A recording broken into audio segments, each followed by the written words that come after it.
Hey everyone, Carl Pradelli, Nature City here. Just completed a really cool interview with Marcia da Silva Pinto about resveratrol. Really exciting stuff. Check it out.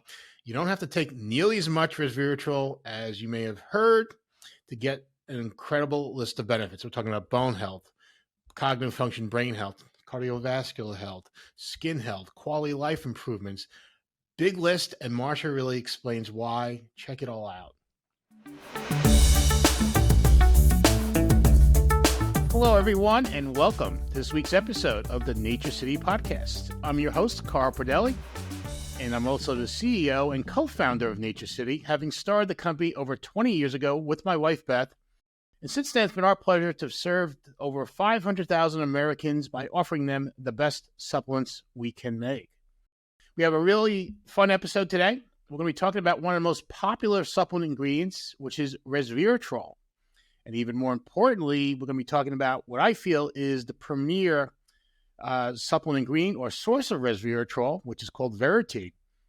And to help us discuss it and all the fabulous things it may help you with respect to your health, we are joined from Switzerland by Marcia da Silva Pinto, who is the Senior Technical Manager of Health Ingredients at Evolver, who is the maker and supplier of Veri-te Resveratrol. So, Marcia, thank you so much for making time for us, and great to see you. Yeah, thanks for the invite. It's a pleasure. You know, for our audience, Marcia and I have been corresponding by email for several years, and just a little over a month ago, we finally had the opportunity to meet in person, which was like seeing an old friend. So, Marcia, it was great to finally meet. Yeah, it was great. It's always super to meet customers and to meet you, Carl. It was a great pleasure. Likewise. So let's jump into this. The first thing I think, Marcia, where I think it makes sense to start is, resveratrol is, often called the red wine antioxidant, right? I think it's probably, when it came on the scene, it's probably responsible for increasing a lot of red wine sales. But in reality, there's very little resveratrol in a glass of red wine. Is this correct? Yes, it is correct. But we need to remember that the beginning of resveratrol was linked to that French paradox. Now, if people don't know what is the French paradox, so it's the idea that French people, maybe they will not like anymore this concept, but French people, they were eating very fatty diet, but drinking lots of wine. So the researchers had to find, what's the magic behind this? Because they had very low cardiovascular disease incidence. And then, of course, researchers had to find, and they found this molecule that was a powerful antioxidant, and that was called resveratrol. And that was the beginning. And until now, I think people really associate resveratrol with being this powerful antioxidant compound. Absolutely. So, I think in terms of specific numbers, there's only like a couple of milligrams in red wine. So there was probably a little more to the French paradox than just, I assume, drinking the red wine. Exactly. Now we have more knowledge for the dosage that would be beneficial for humans. We would have to drink per day few bottles of wine. And I assume that we're going to have other problems than just getting the benefits from resveratrol. So it's very, very little in the wine. Absolutely. Yep. And, given that, wine being sourced from grapes, of course, we're often asked, if our resveratrol comes from grapes, but, there's, as we've kind of touched on, there's not really a high concentration of resveratrol in grapes or grape skins, to make it a practical source of, for resveratrol in supplements. Is that the case in your opinion? Yes, it is.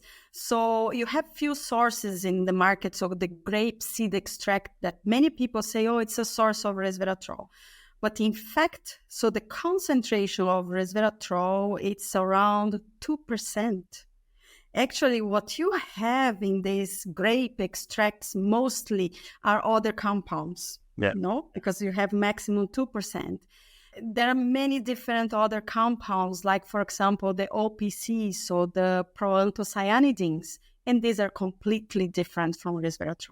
Right. They're very good and beneficial, but they're not resveratrol. So, I mean, so typically a lot of what we've seen in the marketplace is, really it confuses customers because they'll see a product with a red wine grape extract or something similar as part of formula, and they'll say, all right, well, that's where the resveratrol is coming from.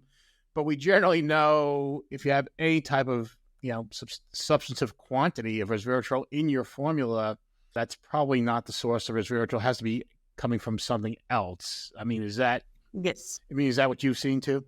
Yes, it is. So you do have also other sources. So talking now just about grapes and the red wine extract, 2% maximum that you're going to get. So if you are really looking for a resveratrol source, you have to get other sources because it's 2%, it's very little in this. Yes. Well, let's maybe we'll talk a little bit about those other sources before we get to Veri-te, because I think it's relevant to your ingredient. One of the main sources, probably the primary source we've seen in the market, is the Japanese knotweed plant, which is actually largely grown, I believe, in China, at least as a source for resveratrol. There's some challenges with using the knotweed plant as a resveratrol ingredient. Can you explain some of these for us? Yes. So the Japanese knotweed and sometimes what is called the polygonal as well. So I think it's very, very common, especially in the US market. You have many sources. You can get 98% as well, but I know that most of the sources sold there is at 50%. Yes. So there are two challenges. One, it's an invasive plant. So we know nowadays that all the invasive species and plants, they have a huge impact in the environment. So this is one. Also, I think COVID brought really strong the supply issues. So people start looking at something that was more sustainable, that was ready for the use in the supplements, and the 50%. And this is something interesting because it's 50% resveratrol. And I always ask, what is the other 50%? Yes. Because if 50% is resveratrol, the other 50 needs to be something that, unfortunately, we don't know. And not even, I think, the suppliers, because there are many, many different compounds. We cannot identify everything that's in a plant. Yeah. And there are many different compounds that we cannot identify in this other 50%.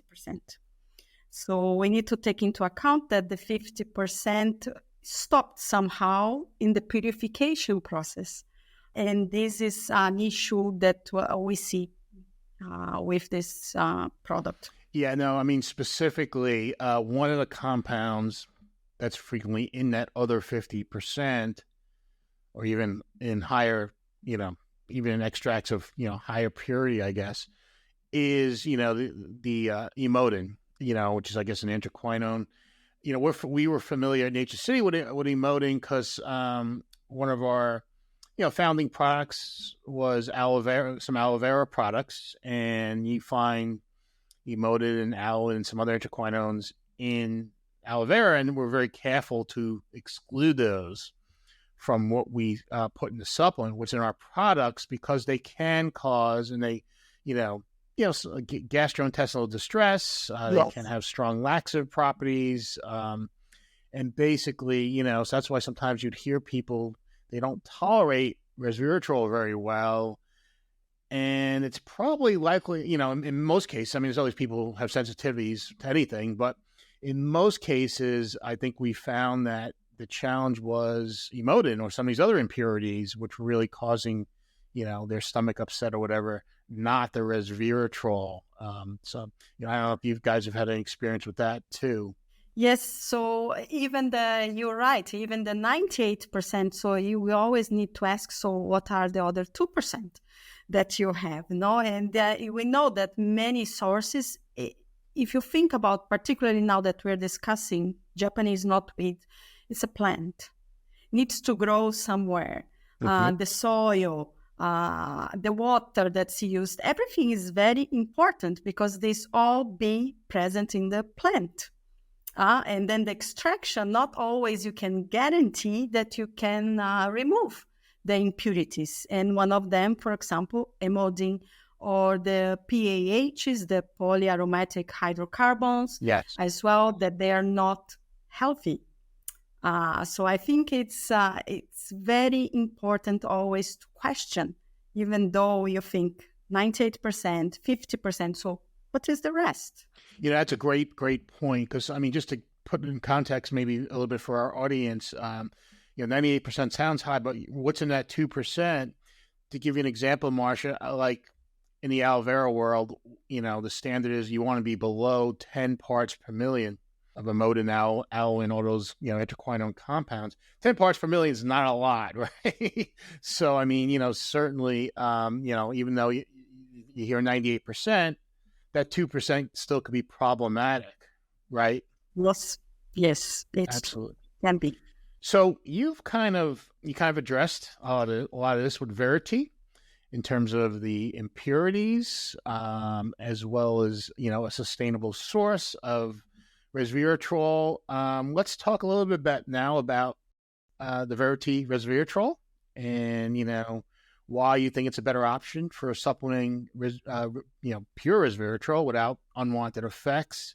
And then maybe we'll just talk a little bit about how it's made and so on. If you could share with that, please. Yes. So we're discussing the sources. We talk about grape seed extract, red wine, the Japanese knotweed. Also, you have synthetic resveratrol, which is made by chemical synthesis. Yes. So, of course, nowadays, the consumers, they don't want synthetic. They want more sustainable, natural, possible. Yes. So Evolva is a Swiss biotech company. So we're based in Basel. Who doesn't know much is close to Zurich. I think this is the most known place for people. So we are specialized in yeast fermentation. So we use our baker's yeast. So the one that you use for the bread, we make this baker's yeast special in a way that produce, for example, resveratrol, our Veri-te. And as you can imagine, we just need to feed the baker's yeast with vitamins, minerals. There is no need for heavy metals to do the catalysts of the reaction, for example, in a chemical synthesis. We have no environmental contaminants because we don't depend on crops, we don't plant. So at the end, you have a very high purity ingredient, sustainable, because it's a very sustainable process, is the future. People say, Sure. the yeast fermentation, the precision fermentation, that's the future. And also we bring, this high purity, sustainable ingredient, but also backed by clinical studies. I think this is one also very important point, and the brand. Absolutely. We're going to definitely speak about that a little bit here. But, it's interesting. I mean, this was not an easy process. I've been following the Veri-te story now for I don't know how long it is, but it took quite a while to perfect this, I believe. Is that correct? Oh, yes. So we have a big team of scientists based. This is the core of Evolva, is the science that they developed. It took very long to get to this process because we have to follow all the high quality standards and also to place the process in a way that we don't have batch to batch variations and everything. So it had to be very well designed. So the scientists, they worked very hard on that. No, I mean, it took, at least I think 10 years or something to develop this.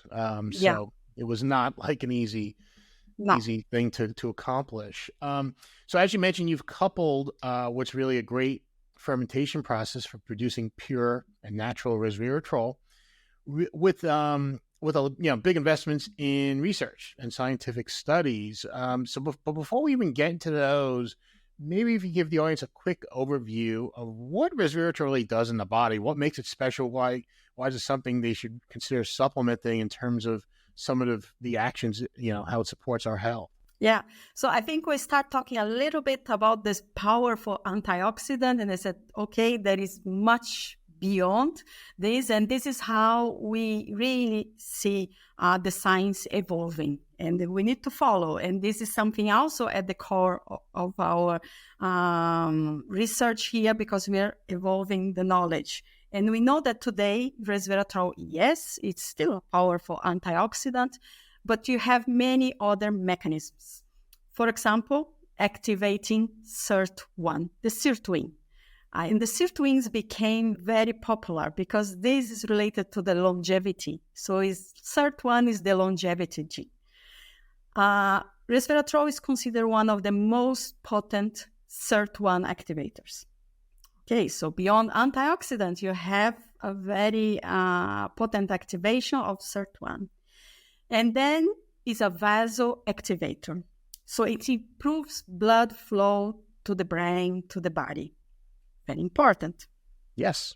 And activates AMPK. So AMPK, you just need to remember this has to do with cell energy. And many people talking about mitochondria. As we age, the mitochondria start not working very, very well. So resveratrol has this power, what we call the mitochondria biogenesis. It means reactivating so you get more cell energy. And what I always say as well is that we list all these mechanisms, but we forget that they are all happening at the same time. Okay? And that's how we look why resveratrol is so potent and beneficial for us. And in so many clinical studies, nowadays there are more than 270 clinical studies on resveratrol. Yes. Reporting beneficial effects. So how is that possible? If we think about that as just antioxidant, we cannot explain. That's right. But if you think that all these mechanisms are happening at the same time, that's the way that we look at the molecule, saying, yes, now I understand how resveratrol can provide so many health benefits. So, Marcia, I think you explained that really well. I mean, really the superpower of resveratrol is not only its ability to function as an antioxidant, to help promote blood flow, but you also have these other benefits of helping promote cellular energy and cellular longevity. So that's quite a package from one supplement ingredient. Yes, it is. So that's why many researchers, they look at resveratrol as the holistic ingredient. That's another word. And resveratrol fits perfectly there, because if you think about holistic, so having an overall effect on health, this is the ingredient because of the different mechanisms. So SIRT1 is not only involved in longevity, but many different other processes, which is also interesting, even including bone health. You have activation of the sirtuins. So definitely want to spend some time on that, because that's very much of interest to a lot of our audience is bone health as a health concern. So we'll definitely get into that. Okay. One of the things I was thinking as you were just speaking there, we hear how powerful and potent it is, but there's sometimes this philosophy in the world of supplements, especially maybe in the world in general, but certainly in supplements, that more is better, right? And that's the mentality. And, we've seen this a little bit with certainly with resveratrol products where, 100 milligrams is good, but 200 is better, and 500 milligrams must be really, really terrific, right? And one of the things that I think, that was interesting to me that you guys kind of, uncovered in your research was the optimal dose maybe actually a lot less than people think. I think you've kind of settled at about 150 milligrams a day, taking, twice a day in 75 milligram servings might be might be optimal. Can you discuss this and, just how you reach the conclusion? Yeah, so this is very interesting. Yeah, people say the more the better. No, I should take more. Since it's so beneficial, now you explained all the mechanism, I'm going to take grams and I'm going to have more effect. No, it's not true. So this conclusion came from a group of researchers led by Professor Peter Howe in Australia. He's a key opinion leader, academic key opinion leader in this area. And what they did an interesting study, with a dose response, what we call. So people would receive different dosages and they will look at the effect on blood pressure. And what they saw is that this low dosage, that's 2 times 75 milligrams or 150 milligrams per day, was enough to have the effect. And it's very interesting because they went much higher dosages and they got the same effect. Interesting. It's very, very interesting. And they say that also 2 times 75 milligrams, morning and evening. And if you want, we can discuss why this. It's a very interesting topic also for the consumers about bioavailability. No, we should definitely speak about that for a second. Just one question before that, before I forget. Do you think it matters on the quality of the resveratrol with respect to, the dosage you need, or was it really more of a general statement, you think? Well, I think for the source, it's going to be more about what else you were taking. Yeah. So if you think about the people think the more the better, and you were taking 500 milligrams for a source that has other components that will not be so beneficial, I would be very concerned. So I think the source is very important. As I mentioned, so in this case, so Veri-te has no impurities that would be of concern to the consumer. Absolutely.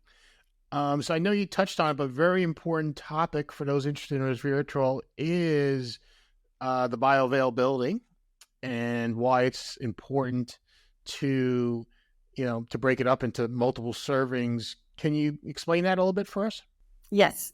So this is a common concern, the consumers, they say, I'm going to take resveratrol, but resveratrol has a low bioavailability.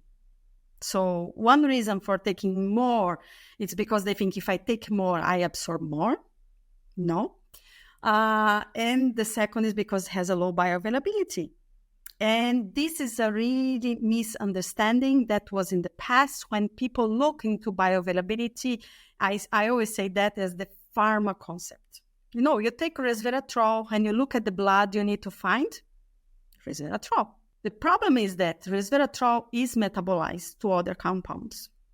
We know today what we call the conjugates, sulfates, glucuronides, but also what we know more today is about the microbial metabolites.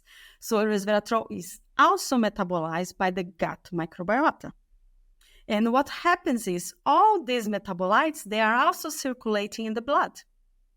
And that's why it's so important to follow the science, because we know as well, many reports that these microbial metabolites, they have biological activity. So now you start understanding why resveratrol has an effect as well. So 2 times a day, morning and evening. You take in the morning, resveratrol is metabolized to conjugates, metabolites. They are circulating in the blood, but at some point they will be excreted. Then you have the second dosage. So what you make sure is that you have constantly this pool of resveratrol and metabolites circulating in the blood. That's how you get the effect. Right. So that's why you recommend not so much taking one big dose, but really that 75 milligrams, perhaps in the morning, 75 milligrams in the evening. Yeah. Just because, it metabolizes fairly quickly, so we want to replenish it accordingly. Yes, Great. Exactly. Well, let's now get into some of the actual science and scientific findings and benefits that you discovered with Veri-te Resveratrol, because there's many of them and they're very interesting. One of the, if you're going to start on this topic, I really think we have to start with, really is my favorite study, and I think the landmark study when it comes to resveratrol, which is, I think you called a Reshaw study, if I said that correctly. Can you give the audience an overview of this study, and then we'll get into some of the benefits? Yeah. So as I mentioned before, clinical studies are very important for us also to back the ingredient. And we're really happy. So the Reshaw stands for resveratrol for healthy aging in women. This is the largest and longest clinical study with resveratrol supplementation. There are 125 postmenopausal women receiving daily 2 times 75 milligrams for 12 months. So this we cannot find another study of this length. And also the parameters. So cognitive performance, bone health, quality of life, these were reported by the researchers. This study was conducted in Australia, also by Professor Peter Howe, that I mentioned before, and his team. Yeah. Did you, if I recall on this one, I think the study actually lasted 2 years, because after 1 year, you switched the protocols, right? Yes. So it's interesting because, people sort of act as their own control group in a way, I guess. But that's really unique. Especially for that length of time. Yes. So the 12-month supplementation, and you're right, they switch it. Why? And this, I think I've been looking at clinical studies, and I have never seen, because researchers usually, they report the benefit, and that's it. That ends the clinical study.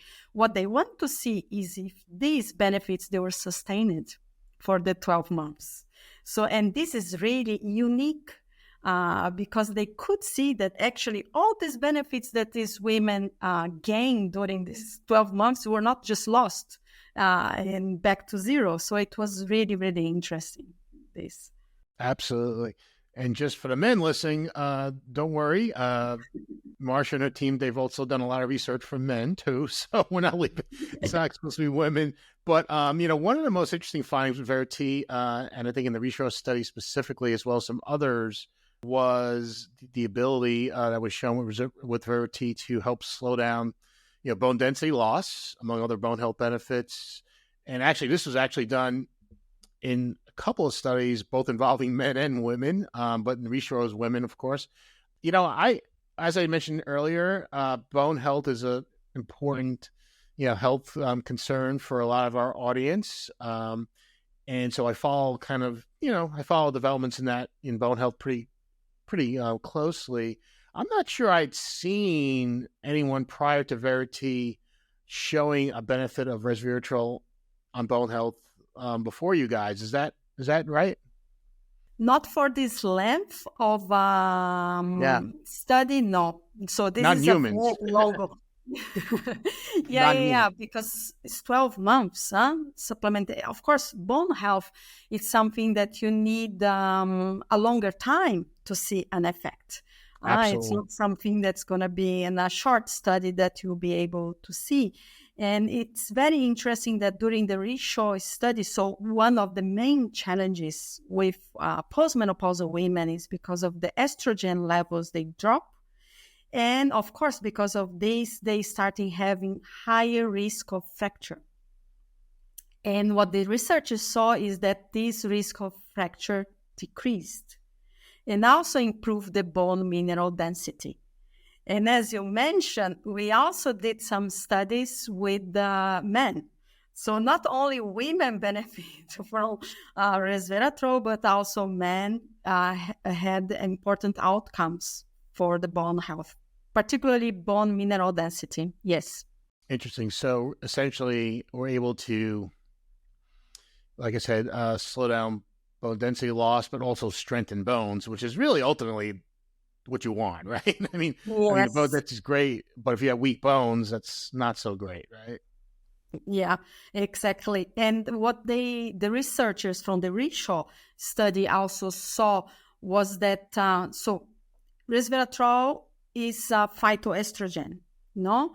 And so because of the postmenopausal women that had the drop on the estrogen level, so this is one hypothesis that resveratrol acts as this phytoestrogen and helps for the bone health. But also what they observed was that there was an improvement in microcirculation. So it's a combination of mechanisms again, proving that's not just the antioxidant properties, but beyond these other mechanisms supporting this benefit. Yeah, and it really has to be, right? Because, I mean, there's so many other great botanicals with great antioxidant, properties. So you would think there has to be some more to it. So I think that makes a lot of sense. So, another area that you really have spent some time investigating is brain health and cognitive function. How may Veri-te Resveratrol help here? Yeah, so I mentioned before, during the Rishaw study, they also looked at the cognitive performance of these women, like processing speed, memory, and that helped. So improved a lot. What happens? I explained one of the mechanisms is resveratrol, Veri-te, in this case being a vasoactivator. So what they could observe was that there was an improvement in cerebral vascular function. So there was an improvement of blood flow to the brain. And this, of course, if you have more nutrients reaching to the brain, you have more connections with the neurons, everything gets more activated. This was translated and correlated with improvement on processing speed, memory, and many cognitive domains. So yes, you can get an improvement, especially for these postmenopausal women that were, so they had, usually there is already a cognitive decline. We don't want to talk like that. It sounds a little bit depressing, but this is a normal aging process, and this happens, so they could benefit from the Veri-te supplementation. Right. Look, we always say we can't stop our aging process, but we can try to age a little better and more gracefully and help where we can. And certainly the cerebrovascular, is that the right way to say it? Cerebrovascular function, yeah. Yeah, that's certainly that's a key part of it, right? Because blood flow as we age affects so many parts of our of the process that. It can only help. Did you do anything yet with respect to men in cognitive function, or was Rishaw the first study? So it was the Rishaw more the focus, but of course men can benefit as well from the supplementation. There is I think that at the moment there is no reason to believe that men would not benefit from the supplementation. No, absolutely. Same mechanisms essentially, right? So, look, bone health and cognitive function right there. We made a pretty good case for the, and I just realized, Marcia, I've been saying Veri-te Resveratrol for so long, but you say Veri-te, which sounds a lot more nice. So I need to correct myself going forward. Veri-te. See, that's one of the problems when you correspond by email for so long, right? I didn't pick up on that little nuance, but Veri-te Resveratrol from now on. So that's fine. We have many people that because it's easier, to think about Veri-te, thinking about a more English pronunciation, but the Veri-te comes more from the French, actually. Absolutely. True. That little accent there. Yep. Yeah. So, one of the first benefits associated really with resveratrol, gets back to that French paradox thing you mentioned earlier, was really for cardiovascular and metabolic health. Do you think Veri-te resveratrol can help in this area too? Yes, definitely. Yeah, cardiovascular will remain forever, let's say, as the key benefit for resveratrol. And during the Rishaw, again, study, the researchers, they look at so many different parameters. It's very simplistic for me to say like 5 minutes about the research because it's huge study. They also look at cardiometabolic parameters. including blood pressure, so insulin resistance, blood glucose levels, and they could see benefits as well. Exactly. So yes, definitely can support. Again, I think it gets back to what you stated earlier on. It's like, well, someone may say, well, geez, how can resveratrol help in all these different ways? And it really gets back to the effects it's having in the body, right? The effects on the cells, the effect on supporting blood flow, of course, the antioxidant activity on oxidative stress. I mean, that's it, right? Yeah. So and this is a common concern, from consumers, that they say, okay, I understand that resveratrol can do so much, can do so many things that maybe doesn't do anything. I always say that, it does so much that doesn't do anything. No, because we tend to look at very simplistic way on the mechanisms. Just remember, every time that you see so many benefits reported for resveratrol, all those mechanisms happening at the same time, they're involved in, I told, sirtuins. They're everywhere. So they're being activated. So there is a possibility, there is a reason behind to believe that is working, because you know the mechanisms. And they are always happening at the same time. I insist on that because we tend to put mechanisms as blocks, isolated. No, they're all together. No, I love that. That's a great way of thinking about it. So one of the other things I recall about the Risha study, was you kind of looked at effects on quality of life parameters and well-being. We hear this a lot from women who are in that stage of their life, postmenopausal, they're looking for some support in this area. Can you touch on what you found here? Yes, so this is one of the main complaints actually from postmenopausal women or menopausal women. The parameters: sleep disturbance, they don't sleep well, pain perception, mood. Of course, if you don't sleep well, you have pain, your mood is not going to be good independently if you're in the menopause or not. And depressive mood, so different parameters. And the researchers, they looked into this. Of course, this was a validated questionnaire that the women had to answer to questions, but they reported the improvement on the overall quality of life. Of course, if you start sleeping better, having less pain, your mood improves, and of course, your overall quality of life will improve as well. And this is what they observed during the study. No, that's terrific. That's terrific. Marcia, you've been so gracious with your time here, so I don't want to keep you too long, but are there any other potential benefits of resveratrol, of Veri-te, that we have not touched on yet, or anything new on the research front that you'd like to share? Yeah, I think we are very excited now with another topic that everybody likes about resveratrol is skin health. This is, everybody thinks about, wow, resveratrol is so good as an antioxidant, again, for the skin. And we have just completed the skin health clinical study.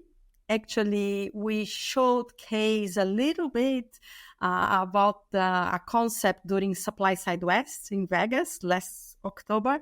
And this is the result of this study. And this is the first clinical study with resveratrol as the only active ingredient.